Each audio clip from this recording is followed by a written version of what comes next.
나랑 같이 모텔 가서 자자니까? 상관 명령을 거절해 계집려나? 여군 하사를 성추행하고 때린 행보관 앞에 육군 참모 총장 아빠가 헬기 타고 내려와 지옥문을 여는 이야기입니다. 구독과 좋아요를 해주시면 더 좋은 사연으로 보답하겠습니다. 강원도 인제군 서하면. 이곳은 대한민국에서 겨울이 가장 먼저 찾아오고 가장 늦게 떠난다는 혹한의 땅이다. 눈이 한 번 오면 성인 남자의 허리춤까지 쌓이고 바람은 살갗을 찢을 듯이 불어댄다. 12보병사단 산악의 방패라 불리는 을지부대 예하 대대의 주둔지에도 어김없이 지옥 같은 겨울밤이 찾아왔다. 시간은 자정을 넘겼다. 영하 20도의 냉기 속에서 하사 강철심은 탄약고 근무를 마치고 중대 행정반으로 복귀하고 있었다. 입김이 나올 때마다 얼어붙어 마스크가 딱딱하게 굳었다. 그녀는 헬멧끈을 고쳐 매며 꽁꽁 언 손을 비볐다. 뼛속까지 군인인 그녀였지만 인제의 추위는 적군보다 무서웠다. 행정반의 불은 아직 켜져 있었다. 문을 열고 들어서자 후끈한 히터 열기와 함께 역한 술 냄새가 코를 찌를 듯 풍겨왔다. 강철심의 미간이 찌푸려졌다. 당직 사관 책상에 다리를 올리고 앉아있는 남자는 행정보급관 마귀남 상사였다. 그의 앞에는 족발 껍데기와 소주병들이 널브러져 있었다. 당직 근무 중 음주. 명백한 군법 위반이었다. 강하사. 왔냐? 마귀남이 벌거벗은 붉은 얼굴로 개슴츠레하게 눈을 떴다. 충성. 하사 강철심. 탄약고 순찰 마치고 복귀했습니다. 강철심은 절도 있게 격려했다. 하지만 마귀남은 콧방귀를 뀌며 손에 든 종이컵을 흔들었다. 목소리 꼬라지 봐라. 여군이라고 봐주니까 아주 기어오르지. 야, 와서 술이나 한 잔 따라봐. 강철심은 입술을 꽉 깨물었다. 자대 배치 후 6개월 동안 마귀남은 끊임없이 그녀를 괴롭혔다. 여군이라는 이유로 성적인 농담을 던지는 것은 예사였고 힘든 작업은 남자 간부들 몫이라며 비아냥거리면서도 정작 가장 힘든 제설 작업이나 진지 공사에는 그녀를 제일 먼저 투입했다.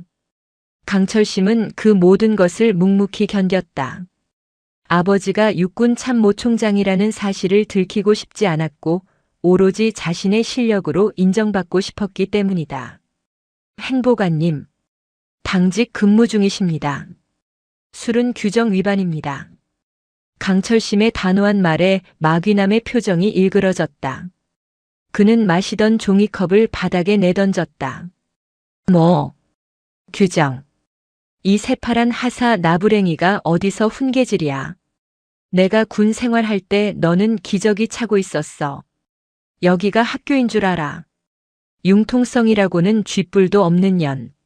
마귀남은 자리에서 비틀거리며 일어났다. 그는 강철심의 코앞까지 다가왔다. 역겨운 알코올 냄새가 풍겼다. 너 오늘 잘 걸렸다. 안 그래도 기분 더러운데. 야, 저기 창고 가서 장부 좀 가져와. 무슨 장부 말씀이십니까? 부식 수불대장. 이번에 들어온 라면이랑 건빵 개수 맞는지 확인해야 하니까. 강철심은 의아했다. 이미 낮에 자신이 확인했을 때 수량이 맞지 않았다. 마귀남이 몰래 빼돌려 인근 식당에 팔아넘긴다는 소문이 파다했다. 낮에 보고 드렸습니다. 20박스가 빕니다. 행보관님이 확인하신다고 가져가시지 않았습니까? 그 말이 떨어지기가 무섭게 마귀남의 손바닥이 강철심의 헬멧을 강타했다. 퍽 소리와 함께 강철심의 고개가 돌아갔다. 이게 미쳤나? 내가 언제 가져갔어? 내가 관리 잘못해서 빈 거 아니야. 어디서 누명을 씌워. 마귀남은 적반하장으로 나왔다. 자신의 횡령 사실이 드러날까봐 강철심에게 뒤집어 씌우려는 수작이었다. 저는 분명히 기록해뒀습니다. 전산 기록 확인해 보시면 됩니다. 강철심은 물러서지 않았다. 그녀의 눈빛은 흔들림이 없었다. 그 올곧은 눈빛이 마귀남의 열등감을 자극했다. 마귀남은 씩씩거리며 주변을 두리번거렸다. 그의 눈에 묵직한 군용 손전등이 들어왔다.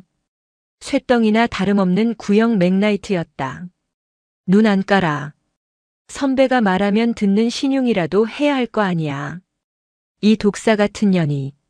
마귀남이 손전등을 집어들었다. 분위기가 험악해지자 구석에 있던 상황병이 겁에 질려 일어났다. 네. 행보관님. 진정하십시오. 너는 저리 꺼져. 오늘 2년 교육 좀 시켜야겠다. 마귀남은 강철심의 멱살을 잡고 행정반 뒤쪽의 보일러실로 끌고 갔다. 강철심이 저항하려 했지만 술에 취해 광기에 휩싸인 성인 남자의 힘을 당해내기는 역부족이었다. 어두컴컴한 보일러실. 기름 냄새가 진동하는 그곳에서 마귀남은 강철심을 벽으로 밀쳤다. 살려달라고 빌어. 내가 시키는 대로 장부 조작하겠다고 말해. 못합니다. 군인으로서 양심을 팔 수는 없습니다. 양심. 지랄하고 자빠졌네. 마귀남은 손에 든 손전등을 높이 쳐들었다. 강철심은 본능적으로 팔을 들어 얼굴을 막으려 했다. 하지만 마귀남의 타격은 교묘하고 잔혹했다. 퍽. 둔탁한 파열음이 났다. 손전등의 단단한 쇠뭉치 부분이 강철심의 관자놀이와 왼쪽 눈 부위를 정확히 가격했다. 악! 강철심은 짧은 비명을 지르며 바닥으로 쓰러졌다. 눈앞에서 불꽃이 튀는 것 같았다. 뜨거운 액체가 눈을 덮으며 시야가 붉게 물들었다. 극심한 고통이 머리 전체를 울렸다. 어라. 마귀남은 자신의 손에 묻은 피를 보고 당황했다. 생각보다 세게 때린 것이다. 강철심은 바닥에 웅크린 채 왼쪽 눈을 감싸 쥐고 고통스러워했다. 손가락 사이로 검붉은 피가 왈칵 쏟아져 나왔다. 야, 일어나. 엄살 부리지 말고. 마귀남이 발로 툭툭 찼지만 강철심은 미동도 하지 못했다. 피가 보일러실 바닥을 흥건하게 적시기 시작했다. 그제야 사태의 심각성을 깨달은 마귀남은 문을 박차고 나가 상황병에게 소리쳤다. 야, 의무병 불러. 인연이 혼자 넘어져서 다쳤어. 어두워서 발을 헛디뎠다고. 마귀남은 끝까지 비열했다. 쓰러진 강철심의 의식이 흐릿해져 갔다. 마지막으로 떠오른 것은 고향 집에 있는 아버지의 따뜻한 미소였다. 아빠, 죄송해요. 제가 너무 약해서. 강철심의 의식이 끊어졌다.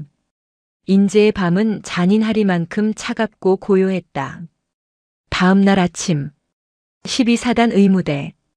군의관은 강철심의 상태를 보고 혀를 찼다. 단순한 타박상이 아니었다. 안화 골절의 안구 파열 의심. 이대로 두면 100% 실명이었다. 아니, 시신경이 뇌까지 연결되어 있어 생명조차 위험할 수 있었다. 당장 후송해야 합니다. 여기 설비로는 수술 못합니다. 국군 수도병원으로 헬기 띄워야 합니다. 군의관의 다급한 요청에 대대장 배신영 중령은 난색을 보였다. 헬기라니. 지금 날씨가 얼마나 안 좋은지 알아. 그리고 헬기 띄우면 상급 부대에 바로 보고 들어가잖아. 그냥 앰뷸런스로 강릉병원 보내. 거기서도 수술은 할 수 있잖아. 배신영은 사고가 커지는 것을 원치 않았다. 그는 이번 달에 대령 진급 심사를 앞두고 있었다. 부대 내에서 하사가 넘어져서 실명했다는 보고가 올라가면 지휘 책임으로 진급이 물 건너갈 것이 뻔했다. 하지만 대대장님, 강릉까지 가려면 산을 넘어야 하는데 시간이 너무 걸립니다. 골든타임을 놓치면. 아, 시끄러워. 내 말대로 해. 그리고 보고서에는 야간 전술 훈련간 빙판길 낙상으로 적어. 행보관 말이 맞겠지. 설마 간부가 후배를 팼겠어. 배신영은 마귀남과 이미 입을 맞춘 상태였다. 마귀남은 평소 배신영에게 뇌물을 바치며 충성해온 터라 배신영도 그를 내칠 수 없었다. 둘은 공범이었다. 결국 강철심은 덜컹거리는 구급차에 실려 미시령 고개를 넘어야 했다. 험한 산길을 달리는 동안 그녀의 눈에서는 피가 멈추지 않았다. 강원도 강릉 국군 강릉병원 응급실. 도착했을 때 강철심의 상태는 최악이었다. 응급의학과장은 즉시 보호자 호출을 지시했다. 군 인사기록 카드에 적힌 비상 연락망을 확인한 행정병은 고개를 갸웃거렸다. 보호자 이름이 강대산? 어디서 많이 들어본 이름인데. 행정병은 별 생각 없이 전화를 걸었다. 서울 용산구 육군 참모총장 공관. 이른 아침부터 강대산 대장은 집무실에서 국방 현안 보고서를 검토하고 있었다. 그때 책상 위에 놓인 개인 휴대전화가 울렸다. 모르는 번호였다. 강원도 지역 번호. 그는 본능적으로 가슴이 철렁 내려앉았다. 딸이 있는 곳이다. 여보세요. 묵직한 저음이 수화기를 통해 흘러갔다. 충성. 여기 국군 강릉병원입니다. 강철심 하사 보호자분 되십니까? 강대산이 들고 있던 만년필을 내려놓았다. 손끝이 미세하게 떨렸다. 네, 맞습니다. 강철심 아비입니다. 놀라지 말고 들으십시오. 강철심 하사가 훈련 중에 사고로 눈을 크게 다쳐서 후송되었습니다. 현재 상태가 위중하여 긴급 수술이 필요한데 실명 가능성이 매우 높습니다. 동의가 필요해서. 뚝. 강대산이 들고 있던 만년필이 반으로 부러졌다. 검은 잉크가 그의 손을 타고 흘러내렸다. 실명. 내 딸 철심이가. 눈에 넣어도 아프지 않을 내 딸이. 훈련 중 사고라고 했나. 정확히 어떤 훈련이었지. 강대산의 목소리는 평온해 보였지만 그 안에 담긴 것은 화라산 같은 분노였다. 아, 그게 빙판길에서 넘어졌다고 전해 들었습니다. 자세한 건 오셔서 들으셔야 할 것 같습니다. 빙판길 낙상으로 안구가 파열된다고. 강대산은 40년을 군복을 입고 전장을 누빈 사람이다. 그는 직감했다. 이것은 사고가 아니다. 누군가가 내 딸을 공격했다. 알겠다. 지금 당장 가겠다. 전화를 끄는 강대산은 인터폰을 눌렀다. 비서실장. 헬기 준비해. 목적지는 강릉이다. 그리고 강대산은 잠시 숨을 고른 뒤 평생 꺼내지 않았던 카드를 꺼내 들었다. 1군단, 3군단, 방첩사, 특전사 지휘관 회선 연결해. 내 형제들 호출한다. 총장님, 공식적인 호출이십니까? 아니, 가족 모임이다. 코드 레드. 내 딸이 죽어간다. 비서실장은 수화기 너머로 느껴지는 살기에 온몸에 소름이 돋았다. 잠시 후 대한민국 육군의 핵심 지휘관들에게 비상 연락이 닿았다. 3군단장 강해일 중장은 작전회의 도중 연락을 받았다. 뭐라고? 철심이가? 어떤 새끼가 감히? 그는 회의 탁자를 뒤엎으며 고함을 질렀다. 야, 내 헬기 띄워. 12사단장 호출해. 내 조카가 있는 부대가 어떻게 돌아가길래 이 사단이나. 방첩사령관 강천둥 소장은 지하 벙커에서 취조를 지켜보다가 연락을 받았다. 형님 딸이 다쳤다고. 단순 사고가 아닌 냄새가 나는데. 그는 차갑게 웃으며 안경을 고쳐 썼다. 수사관들 소집해. 강원도로 간다. 쥐새끼 한 마리라도 잡히면 가죽을 벗겨주지. 특전사 여단장 강바람 준장은 공중 강화 훈련을 준비하다가 헬멧을 벗어던졌다. 철심이가 실명 위기라고요? 그는 이를 갈았다. 특임대 무장해. 실탄 챙겨. 적진 침투가 아니다. 아군 내부에 있는 적을 섬멸하러 간다. 대한민국에서 가장 강력한 힘을 가진 4명의 형제가 각자의 위치에서 동시에 움직이기 시작했다. 그들의 목표는 단 하나. 강원도 인제 12사단 그리고 강릉병원이었다. 강대산 총장이 탄 UH-의육식 블랙호크 헬기가 서울 상공을 가르며 북동쪽으로 날아갔다. 그의 눈은 차갑게 가라앉아 있었지만 그 속은 끓어오르는 용암과도 같았다. 철심아, 조금만 버텨라. 아빠가 간다. 널 아프게 한 놈들 이 땅에 발붙이지 못하게 만들어주마. 태백산맥의 줄기를 타고 거대한 먹구름이 몰려오고 있었다. 그것은 단순한 기상현상이 아니었다. 신의 분노를 대리하는 장군들의 귀환을 알리는 전조였다. 강릉병원 응급실 앞. 배신영 중령은 초조하게 서성거렸다. 그는 마귀남에게 전화를 걸었다. 야, 입단속 제대로 시켰지? 걔네 부모 오면 그냥 넘어진 거라고 딱 잡았다에. 걱정 마십시오. 대대장님. 아까 행정병한테 들으니까 아빠가 그냥 평범한 사람인 것 같던데요. 목소리에 힘도 없고. 그래? 다행이다. 적당히 위로금 주고 합의 보면 끝나겠네. 나중에 내가 휴가 좀 챙겨줄게. 배신영은 안도의 한숨을 내쉬었다. 그는 창밖을 바라보며 담배를 한 대 피우려 했다. 그때였다. 두두두두두두. 하늘이 찢어지는 듯한 굉음이 병원을 뒤흔들었다. 유리창이 덜덜 떨렸다. 뭐야? 웬 헬기가 이렇게 많이 와? 배신영이 고개를 들어 하늘을 보니 믿을 수 없는 광경이 펼쳐져 있었다. 한 대도 보기 힘든 지휘관용 헬기가 무려 4대나 병원 헬기장으로 접근하고 있었다. 헬기 동체에 새겨진 표식들이 햇빛을 받아 번쩍였다. 별 4개, 별 3개, 별 2개, 별 1개, 합쳐서 별이 10개였다. 대한민국 육군의 별들이 이곳에 쏟아지고 있었다. 성판, 포스타, 3스타. 배신영은 담배를 떨어뜨렸다. 입이 떡 벌어졌다.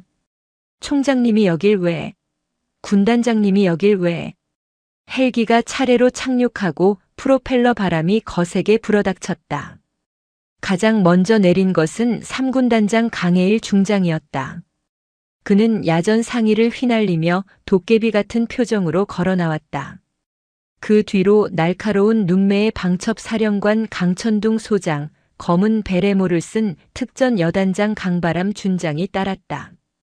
그리고 마지막으로 가장 거대한 헬기에서 내린 사람은 육군 참모총장 강대산 대장이었다. 그가 땅을 딛는 순간 주변의 공기가 묵직하게 가라앉았다. 병원장과 군의관들이 기겁하며 뛰쳐나왔다. 헌병들이 도열하여 경례를 붙였다. 충성! 우렁찬 구호 소리에 배신영은 다리가 풀려 주저앉을 뻔했다. 그는 기둥 뒤에 숨어 상황을 지켜보았다. 설마 강철심 하사 때문은 아니겠지? 아닐 거야. 우연일 거야. 하지만 그의 헛된 희망은 산산조각 났다. 4명의 장군은 일제히 응급실로 향했다. 강대산 총장은 앞을 가로막는 모든 것을 베어버릴 기세로 걸었다. 응급실 복도. 강철심은 산소 호흡기를 낀 채 의식 없이 누워 있었다. 왼쪽 눈은 피 묻은 거즈로 덮여 있었고 얼굴 전체가 멍투성이었다. 강대산이 침대 곁으로 다가갔다. 그는 떨리는 손으로 딸의 차가운 뺨을 만졌다. 철심아, 아빠 왔다. 천하의 강대산이 무너져 내렸다. 그의 눈에서 뜨거운 눈물이 뚝뚝 떨어졌다. 뒤에 서 있던 삼촌들의 눈에서도 불꽃이 튀었다. 형님, 이건 사고가 아닙니다. 둘째 강천둥 소장이 강철심의 상처를 꼼꼼히 살피며 말했다. 안와 골절의 형태가 둔기로 가격당한 흔적입니다.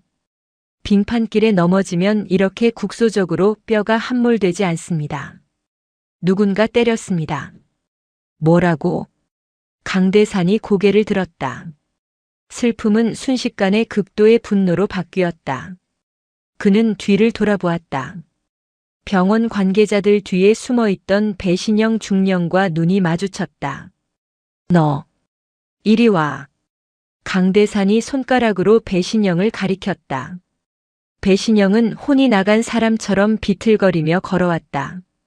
자, 자네가 이 아이의 지휘관인가? 충성. 대대장 중령 배신영입니다.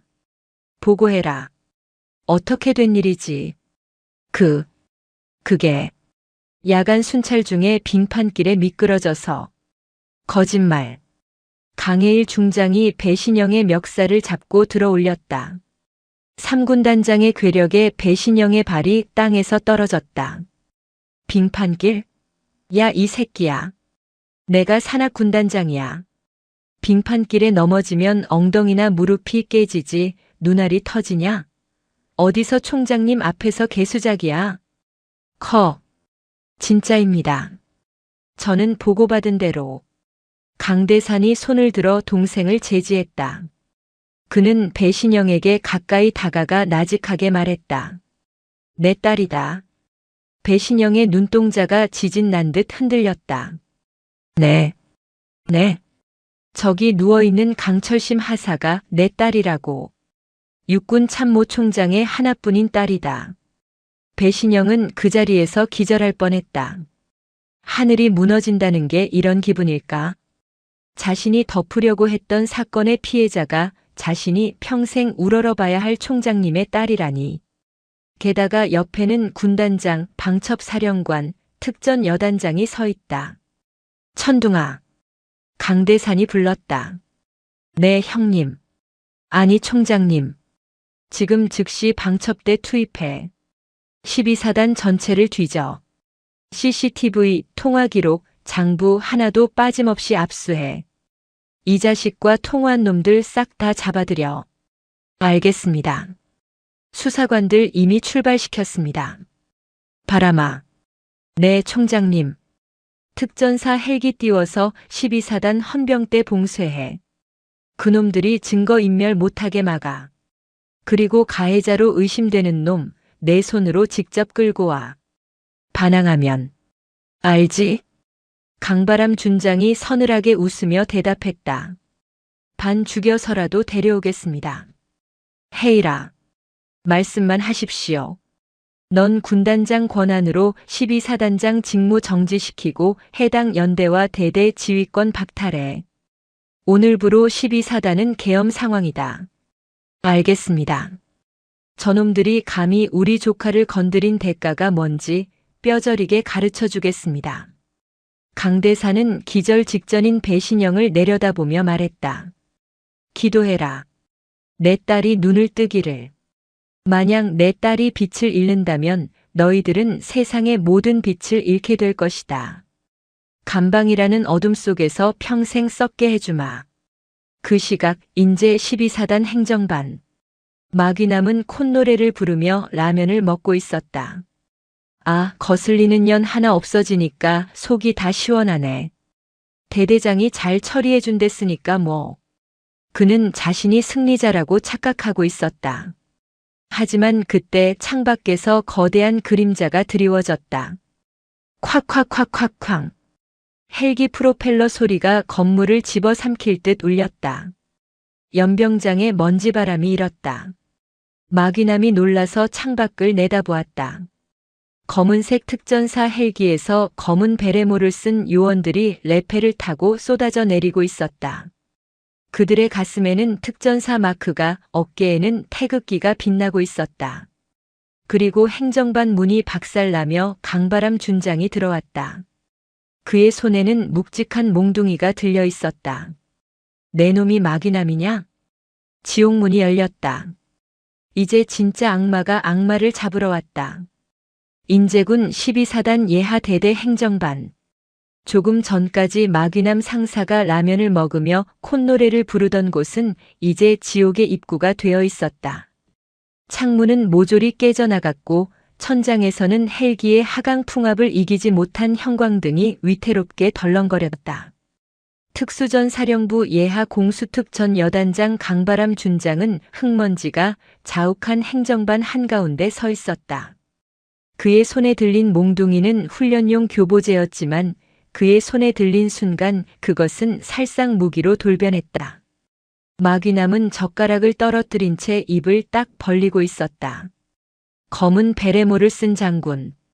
그리고 그 뒤로 보이는 마치 저승사자처럼 검은 복면을 쓰고 총을 겨누고 있는 특전사 요원들. 상황 파악이 되기도 전에 본능적인 공포가 그의 뇌를 마비시켰다. 네. 내 놈이 마귀남이냐? 강바람의 목소리는 낮았지만 행정반의 공기를 얼려버릴 만큼 차가웠다. 누구십니까? 여기가 어디라고 함부로. 마귀남이 덜덜 떨며 일어섰다. 그 순간 강바람이 거리를 좁혔다. 눈으로 쫓을 수 없는 속도였다. 퍽. 강바람의 군화발이 마귀남의 명치를 걷어찼다. 억소리도 내지 못한 채 마귀남은 뒤로 날아가 관물대에 처박혔다. 철제 관물대가 우그러지는 소리가 났다. 컥. 마귀남은 바닥을 구르며 숨을 헐떡였다. 먹던 라면이 역류해 코와 입으로 쏟아져 나왔다. 강바람은 천천히 다가가 마귀남의 머리채를 잡고 들어올렸다. 내 조카 눈을 그렇게 만든 게 이 손인가? 강바람은 마귀남의 오른손을 잡았다. 그리고 망설임 없이 손가락을 뒤로 꺾었다. 우드득.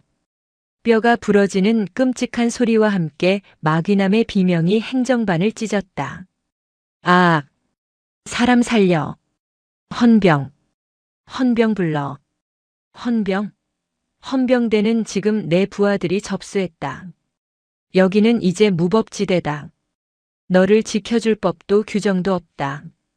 오직 나의 분노만 있을 뿐이다. 강바람은 마귀남을 짐짝처럼 바닥에 내동댕이 쳤다. 뒤에 서 있던 특전사 팀장에게 손짓했다.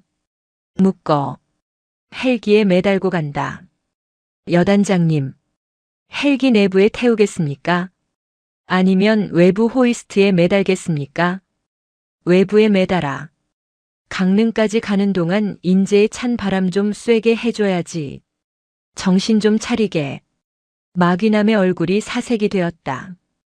영하 20도의 날씨에 시속 200km로 나는 헬기 밖에 매달려 간다고. 그건 죽으라는 소리였다. 장군님, 잘못했습니다. 살려주십시오. 제가 미쳤었습니다. 시키는 대로 다 하겠습니다. 마귀남은 강바람의 바짓가랑이를 잡고 빌었다. 하지만 강바람은 혐오스럽다는 듯 그를 발로 차버렸다. 내 조카도 살려달라고 빌었겠지. 너는 그 말을 무시했고. 특전사 요원들이 달려들어 마귀남의 몸을 로프로 꽁꽁 묶었다. 마치 도축장에 끌려가는 돼지꼴이었다. 한편 대대장실. 배신영 중령은 책상 밑에 숨어 있었다. 밖에서 들려오는 비명과 헬기 소리에 공포가 극에 달했다. 그때 대대장실 문이 조용히 열렸다. 또각. 군화 소리가 아닌 세련된 구두 소리가 들렸다. 국군방첩사령관 강천둥 소장이었다. 그는 먼지 하나 없는 말끔한 정복 차림으로 들어와 책상 밑에 웅크린 배신영을 내려다보았다. 숨바꼭질은 끝났다. 배중령. 배신영은 기어나와 무릎을 꿇었다. 사령관님, 저는 정말 몰랐습니다. 마 상사가 다 꾸민 일입니다. 강천둥은 쯧쯧 혀를 차며 품에서 태블릿 PC를 꺼냈다. 배신영. 1975년생. 육사 출신.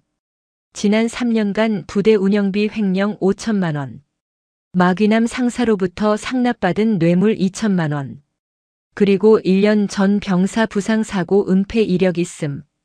너는 군인이 아니라 범죄자더군. 배신영의 눈이 휘둥그레졌다. 방첩사령관이 자신의 비리를 낱낱이 알고 있었다.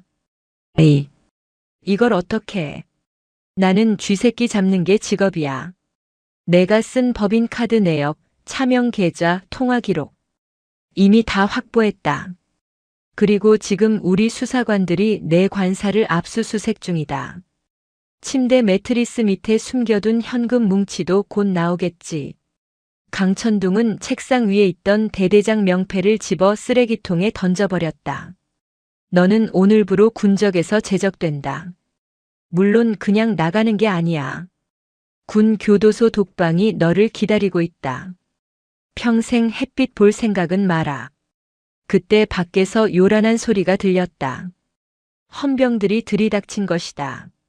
하지만 그들은 배신영을 구하러 온 게 아니었다. 3군단 헌병대였다. 강해일 군단장의 명령을 받은 그들은 배신영의 양팔을 꺾어 수갑을 채웠다. 이거나. 나 대대장이야. 배신영이 발악했지만 소용없었다. 그는 질질 끌려나갔다. 강천둥은 텅 빈 대대장실을 둘러보았다.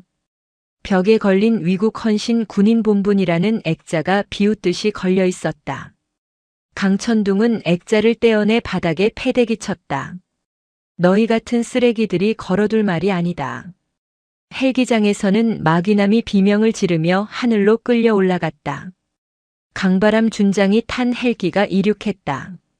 마귀남은 밧줄 하나의 의지에 허공에 매달린 채 인제의 밤하늘을 날았다. 살을 애는 추위와 공포가 그의 영혼을 갉아먹었다. 그것은 지옥행 특급 열차였다. 국군 강릉병원 수술실 앞. 수술 중이라는 붉은 등이 켜진 지 벌써 5시간이 지났다. 복도에는 무거운 침묵만이 감돌았다. 대한민국 육군 참모총장 강대산 대장은 수술실 문을 바라보며 망부석처럼 서 있었다. 그의 어깨에는 나라를 지키는 별 4개가 달려 있었지만 지금 그의 어깨를 누르는 것은 아버지라는 이름의 무게였다. 옆 벤치에는 강해일 중장과 강천둥 소장이 앉아 있었다. 평소라면 농담을 주고받았을 형제들이었지만 지금은 누구도 입을 열지 못했다. 막내 강바람은 마귀남을 신문하기 위해 방첩 4벙커로 이동한 상태였다. 드디어 수술실 문이 열렸다. 집도이가 지친 표정으로 걸어 나왔다. 강대산이 한 걸음에 다가갔다. 선생님, 제 딸은 눈은 어떻습니까? 천하를 호령하는 총장의 목소리가 갓 입대하는 훈련병처럼 떨렸다. 집도이는 마스크를 벗으며 깊은 한숨을 내쉬었다. 총장님, 솔직하게 말씀드리겠습니다. 쉽지 않은 수술이었습니다. 안화골절은 성공적으로 재건했습니다. 하지만 파열된 안구의 손상이 너무 심각했습니다. 시신경이 끊어지기 직전이었습니다. 강대산의 다리가 휘청거렸다. 강해일이 급히 형님을 부축했다. 그래서 실명입니까? 완전 실명은 면했습니다. 불행 중 다행으로 빛을 감지하는 신경은 살아있습니다. 하지만 예전처럼 1.0 이상의 시력을 회복하기는 어렵습니다. 사물의 형체를 구별하는 정도가 최선일 것 같습니다. 그리고 뇌진탕 후유증이 있어 며칠간은 절대 안정이 필요합니다. 강대사는 고개를 숙였다. 형체만 구별하는 정도. 사격 선수만큼 눈이 좋았던 딸이었다. 저격수가 되겠다고 훈련하던 딸이었다. 그 꿈이 산산조각 났다. 하지만 살아있다는 것에, 빛을 아주 잃지는 않았다는 것에 감사해야 했다. 감사합니다. 살려주셔서 감사합니다. 강대사는 의사의 손을 잡고 고개를 숙였다. 총장의 인사에 의사는 당황하여 어쩔 줄 몰랐다. 강철심은 중환자실로 옮겨졌다. 온몸에 튜브를 꽂고 붕대를 감은 모습이 처참했다. 강대사는 방호복을 입고 들어가 딸의 손을 잡았다. 거칠어진 손. 군인이 되겠다고 굳은 살이 박인 그 손이 너무나 작고 가냘프게 느껴졌다. 새벽 3시. 강철심의 손가락이 미세하게 움직였다. 철심아. 강대산이 벌떡 일어나 딸의 얼굴을 살폈다. 강철심이 천천히, 아주 천천히 오른쪽 눈을 떴다. 왼쪽 눈은 두꺼운 거즈로 덮여 있었다. 초점 없는 눈동자가 허공을 헤매다 아버지의 얼굴을 찾았다. 아, 빠? 목소리는 갈라져서 쇳소리가 났다. 산소호흡기 때문에 말하기도 힘든 상태였다. 그래. 아빠다. 여기 있어. 괜찮다. 이제 다 괜찮다. 강철심은 상황을 파악하려는 듯 눈을 깜빡였다. 그리고 힘겹게 입술을 떼었다. 죄송해요. 아빠. 제가 약해서. 그 말을 듣는 순간 강대산의 가슴이 찢어졌다. 아니야. 내가 약한 게 아니야. 내가 잘못한 건 하나도 없어. 넌 강해. 세상 누구보다 강한 군인이야. 범인은, 장부는, 죽음의 문턱에서 돌아온 딸이 처음으로 묻는 것이 자신의 아니가 아니라 군수품 장부와 범인에 대한 것이었다. 강철심은 뼛속까지 군인이었다. 걱정 마라. 범인은 잡았다. 작은아버지들이 다 해결하고 있어. 넌 치료에만 집중해. 강철심의 눈에 눈물이 고였다. 그녀는 아버지의 손을 꽉 잡았다. 아빠, 나 군대 계속할 수 있어? 눈. 안 보여도. 강대사는 입술을 깨물었다. 규정상 한쪽 눈의 시력을 잃으면 현역 복무 부적합 심사를 받아야 한다. 강제 전역될 가능성이 높았다.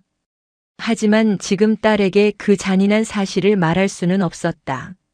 할 수 있어. 아빠가 총장이잖아. 아빠가 다 바꿀 거야. 내가 원한다면 끝까지 군복 입게 해줄게. 맹세한다. 강철심은 그제야 안심한 듯 옅은 미소를 지었다. 그리고 다시 깊은 잠에 빠져들었다. 병실 밖으로 나온 강대산의 얼굴은 완전히 달라져 있었다. 슬픔은 사라지고 냉혹한 지휘관의 얼굴만이 남아 있었다. 그는 대기하고 있던 강혜일과 강천둥을 보았다. 들었나? 네. 들었습니다. 내 딸은 눈을 잃고도 군인으로 남고 싶어 한다. 그런데 저런 훌륭한 군인을 짓밟은 쓰레기들이 우리 육군에 있다. 용서가 안 된다. 강대사는 주먹을 쥐었다. 헤이라. 너 내일 바로 부대로 복귀해라. 알겠습니다. 어떻게 할까요? 12사단. 아니 3군단 전체를 뒤집어라. 먼지 하나라도 나오면 다 옷 벗겨. 부조리, 비리, 폭행. 싹 다 찾아내. 그리고 천둥이 너는. 네. 마귀남 그놈. 그냥 감옥 보내지 마. 군사법정 최고형을 구형해. 그리고 그놈 가족, 친척, 지인까지 싹 다 조사해. 훔쳐간 군수품이 어디로 흘러갔는지, 그 돈으로 누가 배를 불렸는지. 뿌리까지 뽑아라. 강천둥이 차갑게 웃었다. 형님, 걱정 마십시오. 바람이가 벙커에서 그놈을 아주 재미있게 데리고 놀고 있습니다. 이미 불 건 다 불었을 겁니다. 제 수사팀이 지금 장무라비들을 덮치고 있습니다. 강대사는 창밖을 바라보았다. 동해의 검푸른 바다가 보였다. 강철심. 내 딸의 이름이다. 강철 같은 심장을 가졌지. 하지만 강철도 두드리면 부러진다. 이제 내가 그 강철을 보호하는 용광로가 되겠다. 나를 건드린 건 참아도 내 딸과 내 부하를 건드린 건 신이라도 용서하지 않는다. 새벽이 밝아오고 있었다. 하지만 12사단의 부패한 무리들에게는 영원히 끝나지 않을 밤이 시작되고 있었다. 강원도 인제 12사단 연병장. 살을 애는 칼바람이 부는 가운데 사단 전 병력이 집합해 있었다. 연병장 단상에는 3군단장 강혜일 중장이 서 있었다. 그의 뒤로는 무장한 군단 헌병 특임대원들이 도열해 있었다. 분위기는 살벌했다. 강혜일은 마이크를 잡지 않았다. 그의 우렁찬 육성이 연병장을 울렸다. 오늘부로 12사단은 다시 태어난다. 썩은 살을 도려내고 골문 피를 짜낸다. 너희들의 지휘관들은 군인의 명예를 팔아먹었다. 단상 아래에는 포승줄에 묶인 수십 명의 간부들이 무릎을 꿇고 있었다. 12사단장부터 연대장, 참모들, 그리고 각 예하부대의 부패한 행정보급관들까지. 배신영 중령도 그 속에 있었다. 그는 고개를 푹 숙인 채 떨고 있었다. 강해일이 지휘봉으로 그들을 가리켰다. 이 자들을 봐라. 계급장을 달고 거들먹거리더니 죄가 드러나니 고개도 못 드는 쥐새끼들이다. 내 조카 강철심 하사가 피를 흘리며 쓰러질 때 이놈들은 자기들 밥그릇 챙기기에 바빴다. 병사들은 숨을 죽이고 지켜보았다. 평소 자신들을 괴롭히던 간부들이 저렇게 처참하게 무너지는 모습은 충격이자 쾌감이었다. 강해일은 배신영 앞으로 걸어 내려갔다. 군단장의 군화발이 배신영의 앞에 멈췄다. 배신영. 고개 들어. 배신영이 억지로 고개를 들었다. 눈물과 콧물로 범벅이 된 얼굴이었다. 너 때문에 훌륭한 부사관 하나가 눈을 잃었다. 그리고 수많은 병사들이 추위에 떨며 굶주렸다. 내가 횡령한 부식비, 내가 팔아먹은 남방유 때문에. 강해일은 배신영의 전투복에 달려있던 중령 계급장을 손으로 뜯어냈다. 찌익. 옷감이 찢어지는 소리가 났다. 너는 이제 중령이 아니다. 그냥 범죄자 408호다. 끌고 가. 헌병들이 배신영을 개처럼 끌고 갔다. 연병장에는 침묵만이 흘렀다. 한편 서울 국군방첩사령부 지하조사실. 마귀남 상사는 인간의 몰골이 아니었다. 며칠간의 강도 높은 신문으로 혼이 반쯤 나가 있었다. 강바람 준장은 그가 있는 방에 의자를 놓고 앉아 있었다. 자, 마 상사. 이제 마지막 퍼즐을 맞춰볼까? 강바람은 책상 위에 서류 뭉치를 던졌다. 내가 빼돌린 군수품을 받아준 고물상. 내가 뒷돈을 찔러준 군수지원사령부 담당관. 그리고 내가 성희롱했던 여군 하사들 명단. 다 찾았다. 마귀남은 초점 없는 눈으로 서류를 보았다. 자신의 모든 범죄가 적나라하게 기록되어 있었다. 죽여주십시오. 차라리 죽여주십시오. 죽여? 아니. 죽는 건 너무 쉽지. 넌 살아야 해. 살아서 내가 저지른 짓의 대가를 1초도 빠짐없이 치러야 해. 강바람은 스마트폰을 꺼내 뉴스 화면을 보여주었다. 속보. 군 검찰 방산 비리 및 가혹행위 혐의로 육군 상사 등 30명 구속 기소. 창군 이래 최대 규모 숙청. 내 이름이 뉴스에 나왔어. 내 아들, 딸 학교에도 소문 다 났겠지? 아빠가 악질 범죄자라고. 내 가족들은 이제 얼굴 들고 못 다닐 거다. 안 돼. 가족은 건드리지 마. 제발. 마귀남이 울부짖었다. 강바람은 차갑게 웃었다. 남의 가족 눈에 피눈물 내놓고 내 가족은 무사하길 바랐나? 이게 인과응보라는 거다. 강바람은 방을 나갔다.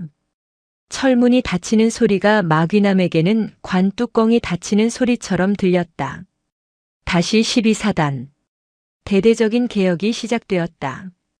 강천둥의 방첩사 요원들이 부대 곳곳을 이잡듯이 뒤졌다. 창고 구석에 숨겨둔 횡령 장부가 쏟아져 나왔고 병사들의 침상 밑에서는 곰팡이 핀 보급품들이 발견되었다. 이게 다 병사들 먹일 거였어? 썩은 걸 먹였다고. 조사관들은 경악을 금치 못했다. 유통기한이 3년이나 지난 라면, 쥐가 파먹은 건빵. 마귀남과 배신영이 빼돌린 예산 때문에 병사들은 쓰레기를 먹고 있었던 것이다.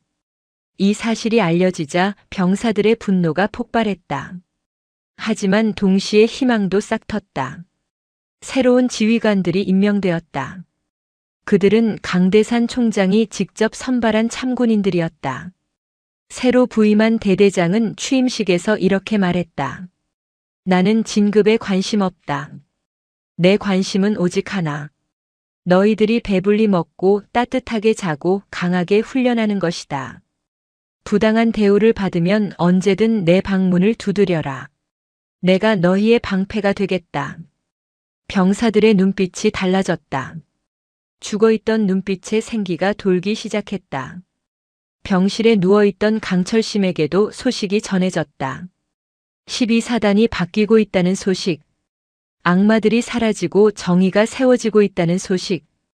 강대사는 딸의 머리맡에서 그 이야기를 전해주었다. 철심아, 내가 해냈다.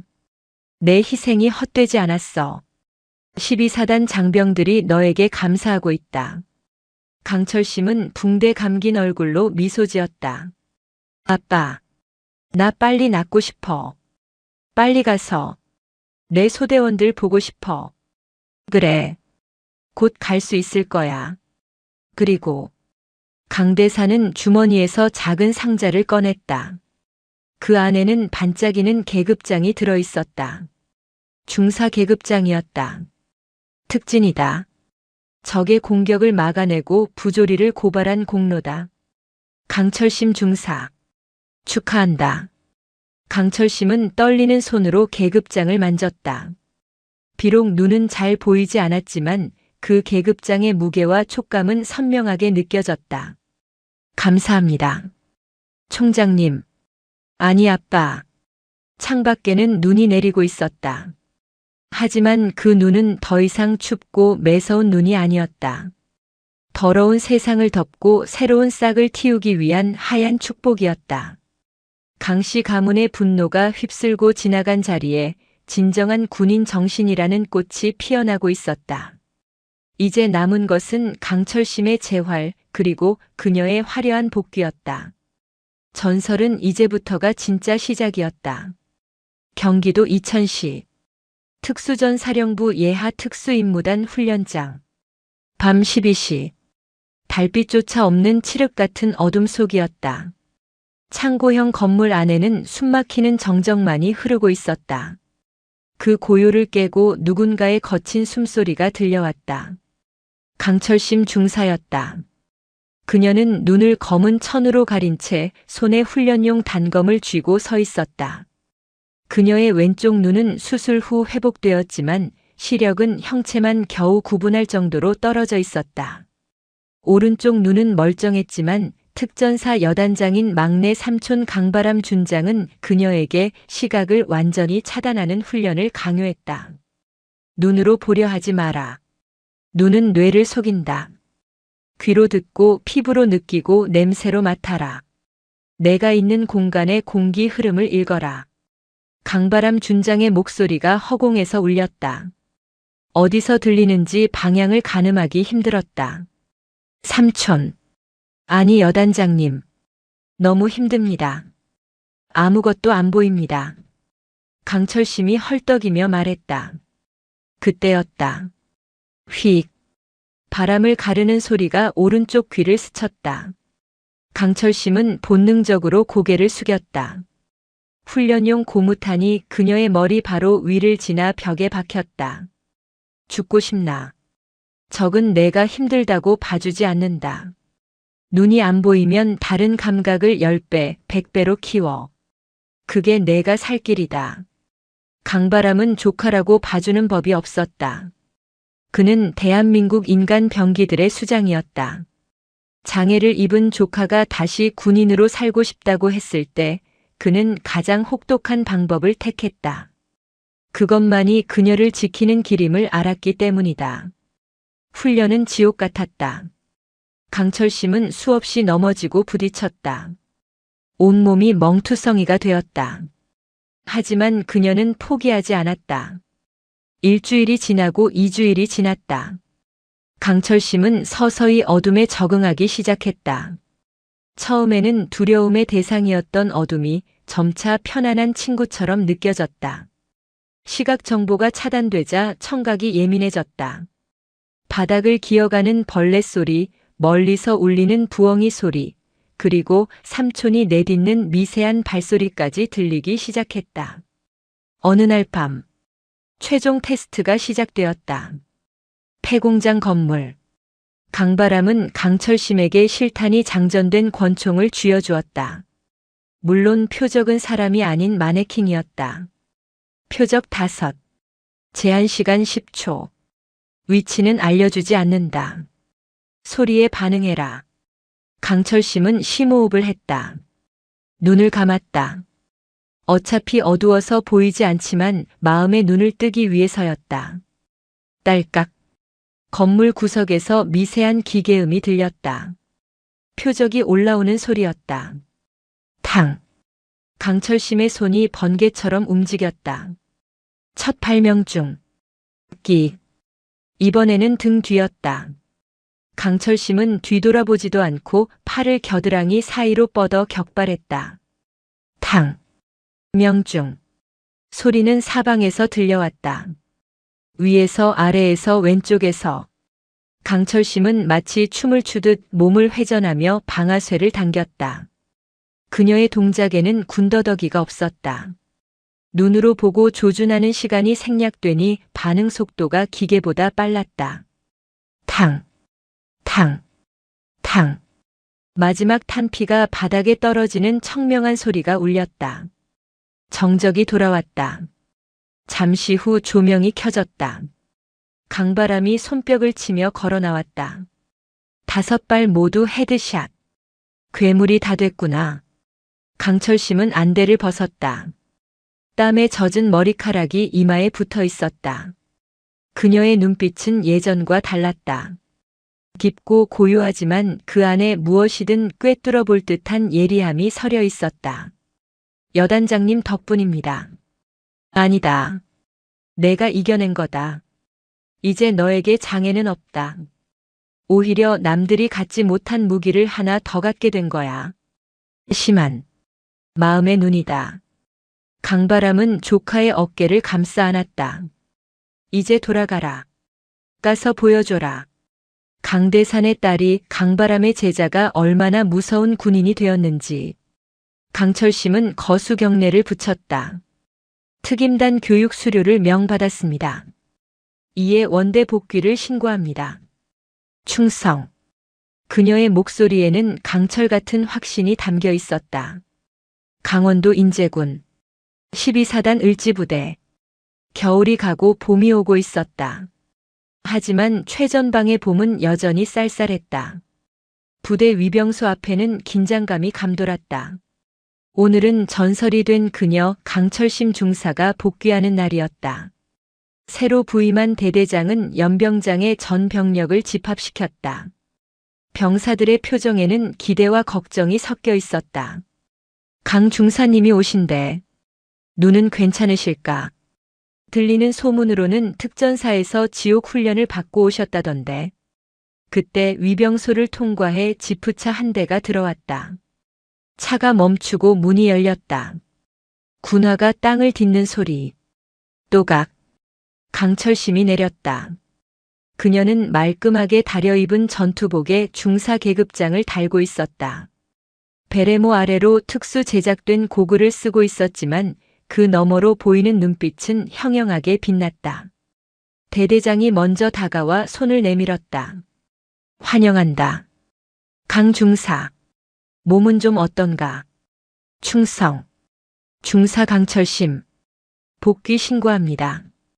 임무 수행에 전혀 지장 없습니다. 강철심의 목소리는 카랑카랑했다. 그녀는 도열에 있는 병사들을 향해 돌아섰다. 삼소대원들이 보였다. 그들은 눈물을 글썽이고 있었다.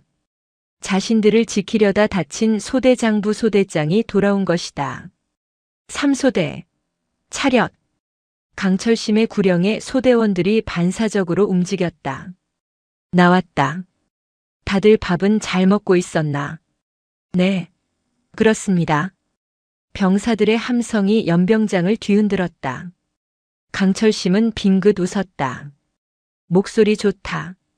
근데 구보 실력은 좀 줄은 것 같은데? 오늘부터 내가 다시 굴려준다. 각오해라. 병사들은 환호했다. 굴러도 좋으니 그녀와 함께하고 싶다는 뜻이었다. 강철심의 복귀 이후 부대 분위기는 180도 달라졌다. 그녀는 행정반에 앉아 펜대만 굴리지 않았다.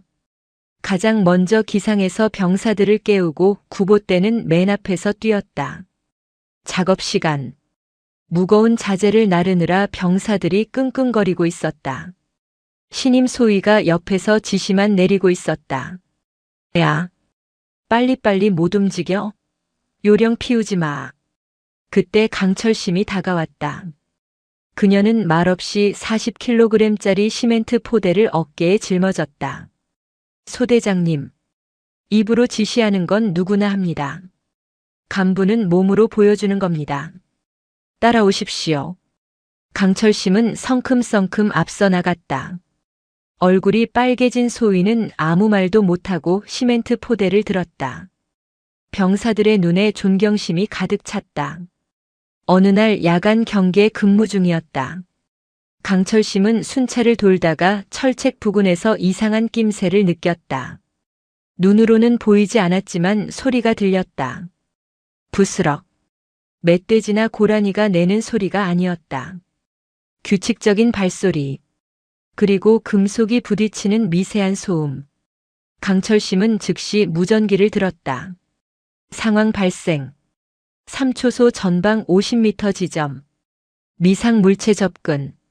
5분 대기조 출동 바람. 상황실에서는 의아해했다. CCTV에는 아무것도 잡히지 않았기 때문이다. 강 중사. 화면엔 없는데? 잘못 들은 거 아니야? 아닙니다. 바람 소리와 다릅니다. 확실합니다. 조명탄 띄우십시오. 강철심의 확신에 찬 목소리에 당직 사령이 조명탄 발사를 지시했다. 펑. 대낮처럼 환한 빛이 철책 너머를 비췄다. 그곳에는 철책을 절단하려고 시도하던 거동 수상자 2명이 엎드려 있었다. 민간인 약초꾼들이 군사보호구역에 무단 침입한 것이었다. 잡았다. 5분 대기조가 출동하여 그들을 체포했다. 만약 강철심이 아니었다면 뚫렸을지도 모르는 상황이었다. 이 사건으로 강철심의 명성은 더욱 높아졌다. 소머즈 귀, 인재의 레이더. 병사들은 그녀를 그렇게 불렀다. 그녀의 장애는 더 이상 약점이 아니었다. 어느 주말, 강철심은 면회 온 아버지를 만났다. 강대산 총장은 사복 차림으로 딸을 찾아왔다. 철심아, 얼굴이 좋아 보인다. 아빠, 나 여기 체질인가 봐. 너무 좋아. 부녀는 영내 벤치에 앉아 자판기 커피를 마셨다. 다음 달에 육군 최정예 전투원 선발 대회 있는 거 알지? 네. 알고 있습니다. 거기 나갈 생각이냐? 강철심은 커피 잔을 만지작거렸다. 나가고 싶습니다. 근데 주변에서 말립니다. 눈 때문에 안 될 거라고. 그리고 총장 딸이라고 특혜 받는다는 소리 들을까봐. 강대사는 딸의 손을 잡았다. 남들 시선 신경 쓰지 마라. 너는 내 실력으로 증명하면 된다. 아빠는 내가 1등 할 거라고 믿는다. 강철심의 곡을 넘어 눈동자가 흔들렸다. 아버지의 믿음. 그것이 그녀를 지탱하는 가장 큰 힘이었다. 네. 나가겠습니다. 나가서 다 이겨버리겠습니다. 인재의 봄바람이 두 사람의 머리칼을 스치고 지나갔다. 부드럽지만 강인한 생명력을 품은 바람이었다. 경기도 광주. 특수전학교 사격장. 육군 최정예 전투원 선발대회의 마지막 날이었다. 전국 각 부대에서 선발된 날고 기는 특급 전사들이 한자리에 모였다. 그들 사이에서 강철심 중사는 유일한 여군이자 유일한 장애를 가진 참가자였다. 다른 참가자들의 시선이 곱지만은 않았다. 저기 봐. 총장님 딸이라며. 눈도 안 보이는데 어떻게 나온 거야? 이벤트성 아니야? 들러리겠지. 설마 입상하겠어. 수군거리는 소리가 강철심의 귀에 선명하게 꽂혔다. 하지만 그녀는 동요하지 않았다. 그녀는 오직 자신의 총과 표적에만 집중했다. 체력 측정, 독도법 급속 행군. 모든 종목에서 강철심은 상위권을 기록했다. 남성 군인들조차 혀를 내두를 정도의 체력과 정신력이었다. 이제 마지막 관문인 사격만이 남았다. 하필이면 날씨가 도와주지 않았다. 아침부터 짙은 안개가 끼더니 오후가 되자 거센 비바람이 몰아쳤다. 기상 악화로 시야 확보가 어렵습니다. 경기를 연기해야 할 것 같습니다. 통제관이 본부석에 건의했다. 하지만 본부석에 앉아있던 강대산 참모총장은 고개를 저었다. 전쟁이 날씨 봐가면서 일어나나? 진행해. 악조건 속에서 쏘는 게 진짜 실력이다. 총장의 지시에 대회가 강행되었다. 참가자들은 불만을 터뜨렸다. 아, 미치겠네. 표적이 보여야 쏘지. 바람 때문에 탄도 다 휜다. 이거 운발 게임 되겠는데. 사로에 들어선 사수들이 차례로 사격을 시작했다. 결과는 처참했다. 평소 만발을 쏘던 저격수들도 빗나가기 일쑤였다. 바람을 계산하고 안개를 뚫어보는 것은 인간의 한계를 시험하는 일이었다. 드디어 강철심의 차례가 되었다. 그녀가 사로에 들어서자 장내 아나운서가 소개했다. 다음 사수. 12사단 강철심 중사. 관중석이 술렁거렸다. 강대산 총장은 망원경을 들고 딸의 모습을 지켜보았다. 옆에 앉은 강해일, 강천둥, 강바람 삼촌들도 주먹을 쥐고 응원했다. 강철심은 K의 소총을 어깨에 견착했다. 비바람이 고글을 때렸다. 시야는 최악이었다. 왼쪽 눈은 흐릿한 빛만 보이고 오른쪽 눈마저 빗물과 안개에 가려져 표적이 보이지 않았다. 눈은 뇌를 속인다. 마음으로 봐라. 삼촌 강바람의 목소리가 들리는 듯 했다. 강철심은 오른쪽 눈마저 감아버렸다. 주변의 소음이 차단되었다.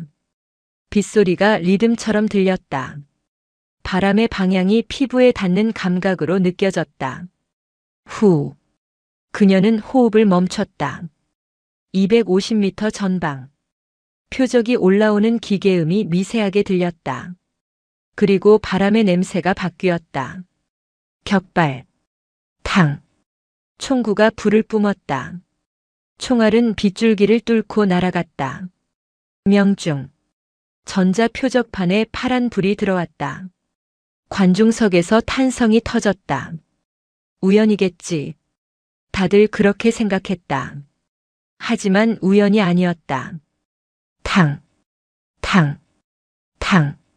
강철심은 흔들림 없이 방아쇠를 당겼다. 바람이 왼쪽에서 불면 오조준을 했고 비가 거세지면 탄도를 낮췄다.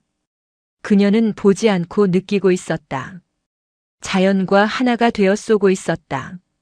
마지막 20발째. 바람이 갑자기 방향을 바꿨다. 돌풍이었다. 모두가 숨을 죽였다. 지금 쏘면 빗나간다. 기다려야 한다. 하지만 제한 시간이 3초 남았다. 강철심은 망설이지 않았다. 그녀는 바람의 빈틈을 읽었다. 돌풍이 잠깐 멈추는 그 찰나의 순간. 탕! 총성이 훈련장을 갈랐다. 침묵의 1초. 전탄 명중. 만발. 전광판에 점수가 뜨자 훈련장이 떠나갈 듯한 함성으로 뒤덮였다. 심사위원들도 자리에서 일어나 박수를 쳤다. 이것은 기적이었다. 아니, 인간 승리였다. 강철심은 총을 내려놓고 고글을 벗었다. 빗물인지 눈물인지 모를 액체가 얼굴을 적셨다. 그녀는 본부석을 향해 돌아섰다. 아버지가 있는 곳. 강대산 총장은 자리에서 일어나 거수 경례를 했다. 총장이 먼저 하급자에게 딸에게 경례를 한 것이다. 충성. 강철심도 울먹이며 답례했다. 충성. 시상식 단상 가장 높은 곳에 강철심이 섰다. 그녀의 목에 금메달이 걸렸다. 강대산 총장이 직접 메달을 걸어주며 꽉 안아주었다. 자랑스럽다. 내 딸.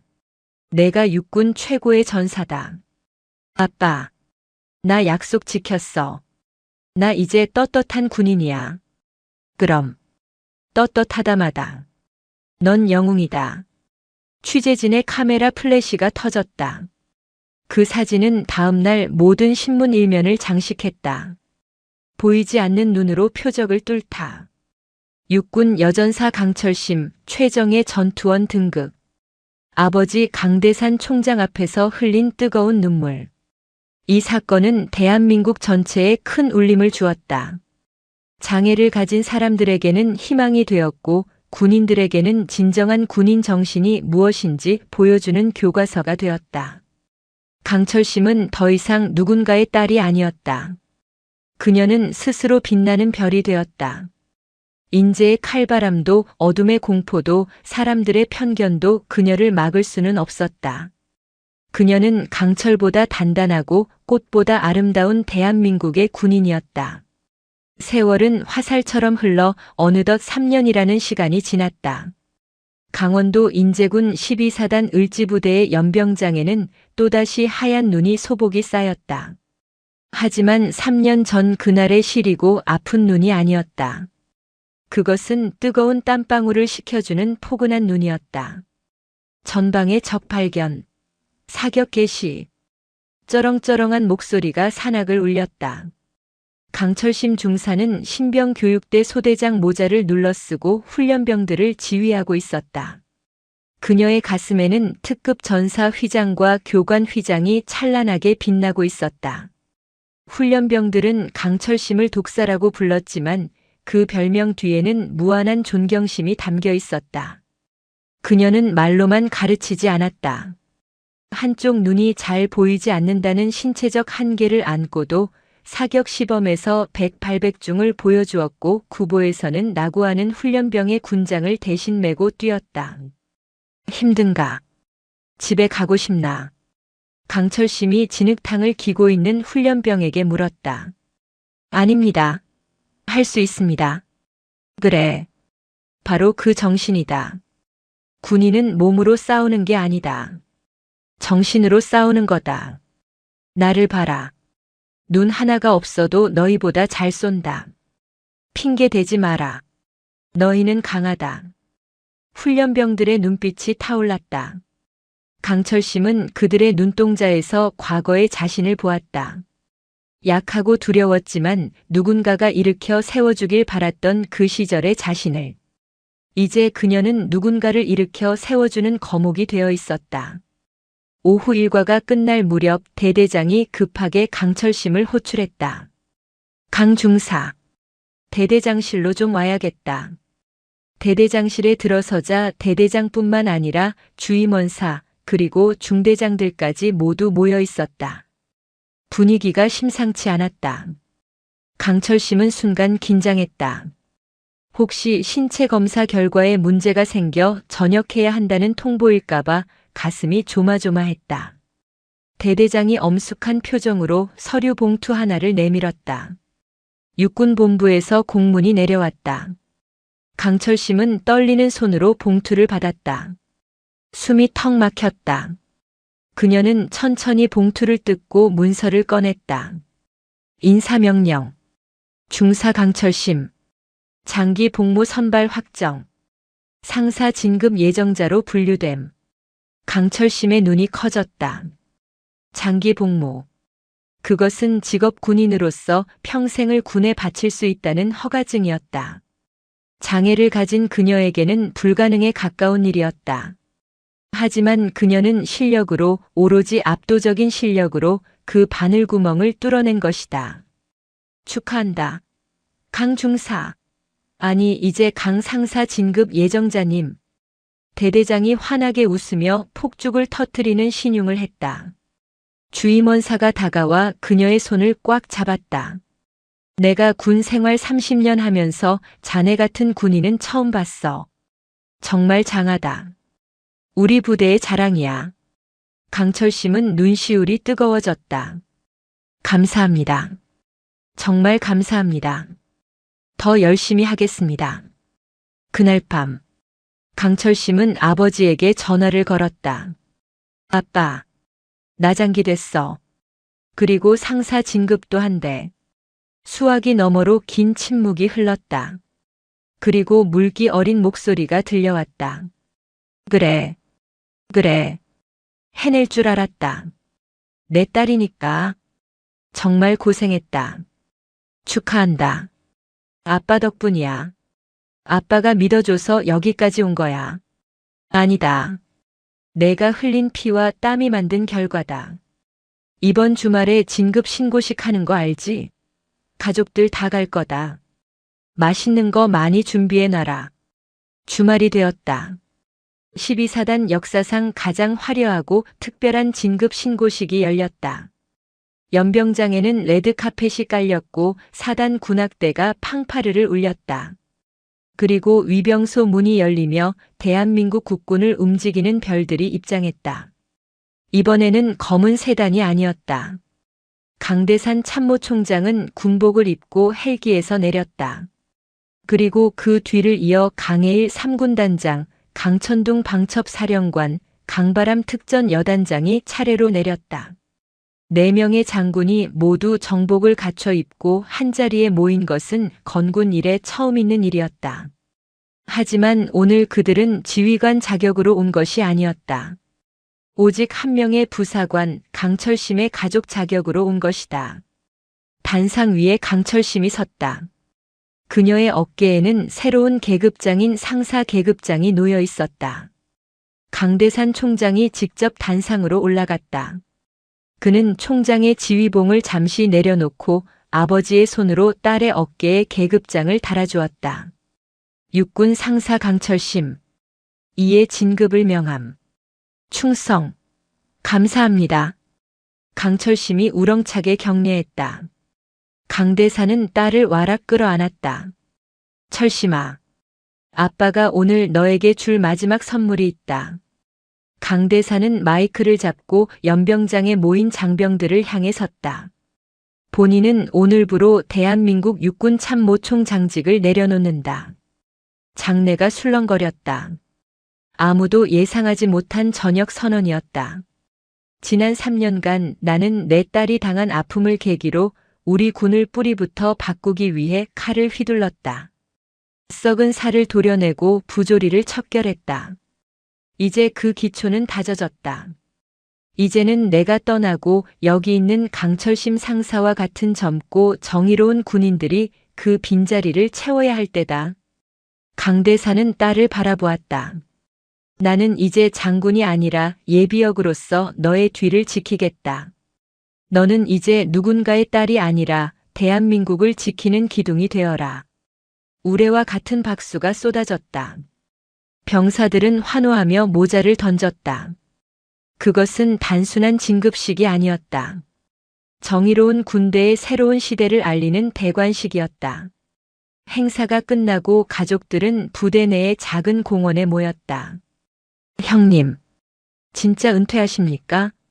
아직 더 하실 수 있지 않습니까? 강해일 중장이 아쉬운 듯 물었다. 강대사는 껄껄 웃으며 고개를 저었다. 됐다. 할 만큼 했다. 이제 나도 좀 쉬어야지. 너희들이 있잖아. 해일이 내가 다음 총장 해라. 아이고. 저는 형님 발끝도 못 따라갑니다. 막내 강바람 준장이 강철심에게 다가와 어깨동무를 했다. 야, 강 상사. 너 이제 상사 달았으니까 나랑 계급 차이 얼마 안 나네. 군대에서는 상사가 준장보다 실세인 거 알지? 에이, 삼촌도 참. 여단장님한테 어떻게 계깁니까? 하하, 농담이다. 근데 너 사격 실력은 여전히 죽지 않았지? 나중에 나랑 내기 한번 하자.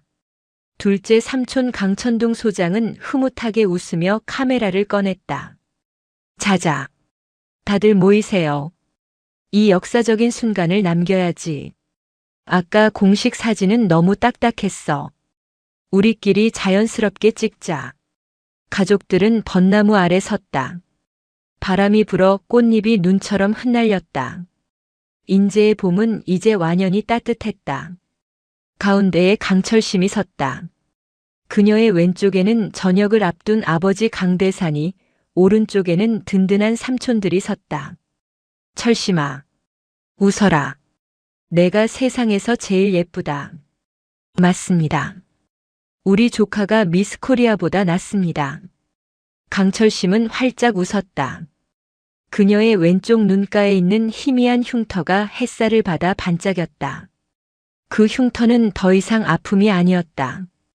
그것은 시련을 이겨낸 승리의 표식이자 부정을 타파한 정의의 훈장이었다. 자, 찍습니다. 하나, 둘, 셋. 위국 헌신, 군인 본분, 찰칵. 사진 속에 담긴 그들의 미소는 눈부셨다. 그날 저녁, 강대산의 저녁 기념 파티가 관사에서 열렸다. 강철심이 직접 끓인 김치찌개와 삼촌들이 사온 고기로 상이 가득 찼다. 술잔이 돌았다. 자, 건배 제의는 우리 주인공 강 상사가 해라. 강대산이 잔을 들며 말했다. 강철심은 자리에서 일어나 잔을 높이 들었다. 제가 건배사를 하기 전에 꼭 하고 싶은 말이 있습니다. 모두가 그녀를 주목했다. 제가 다치고 절망에 빠져 있을 때 저를 일으켜 세워주신 건 바로 가족이었습니다. 아빠 그리고 삼촌들. 여러분이 아니었다면 저는 지금 이 자리에 없었을 겁니다. 제 눈은 비록 하나가 흐릿하지만 여러분의 사랑 덕분에 제 마음의 눈은 그 누구보다 밝아졌습니다. 강철심의 목소리가 떨렸다. 이 잔은 저를 살려주신 가족을 위해, 그리고 앞으로 제가 지켜야 할 대한민국과 전우들을 위해 들겠습니다. 우리가 하나다. 가족들의 목소리가 밤하늘에 울려 퍼졌다. 이야기는 여기서 끝이 아니다. 강철심 상사는 그 후로도 오랫동안 12사단의 전설로 남았다. 그녀의 손을 거쳐간 수많은 병사들이 사회로 나가 당당한 시민이 되었고 그녀가 훈련시킨 부사관들은 각 부대의 핵심 간부가 되었다. 그녀는 매년 겨울 첫눈이 오는 날이면 연병장에 서서 후배들에게 이렇게 말하곤 했다. 눈을 두려워하지 마라. 추위를 피하지 마라. 시련은 너희를 죽이러 온 것이 아니라 너희를 강철로 만들기 위해 온 것이다. 나를 봐라. 그리고 너희 자신을 믿어라. 12사단 을지부대. 그곳에는 오늘도 호랑이보다 무섭고 어머니보다 따뜻한 외눈의 교관 강철심 상사가 있다. 그리고 그녀의 뒤에는 언제나 그녀를 지켜보는 4개의 거대한 별들이 빛나고 있다. 인제의 바람은 여전히 차갑다. 하지만 그 바람 속에는 정의와 사랑, 그리고 꺾이지 않는 군인 정신이라는 뜨거운 불꽃이 영원히 타오르고 있다. 이번 이야기는 여군 부사관이라는 주체적인 주인공을 통해 신체적 한계를 극복하고 부조리에 맞서 승리하는 과정을 그리고자 했습니다. 마귀남과 배신영 같은 악인들의 몰락이 주는 통쾌함, 그리고 강철심과 강대산 부녀의 감동적인 서사가 독자님께 깊은 울림과 즐거움을 드렸기를 바랍니다. 긴 여정을 함께 해주셔서 진심으로 감사합니다. 오늘도 요지경 사연을 잘 들어주셔서 감사합니다.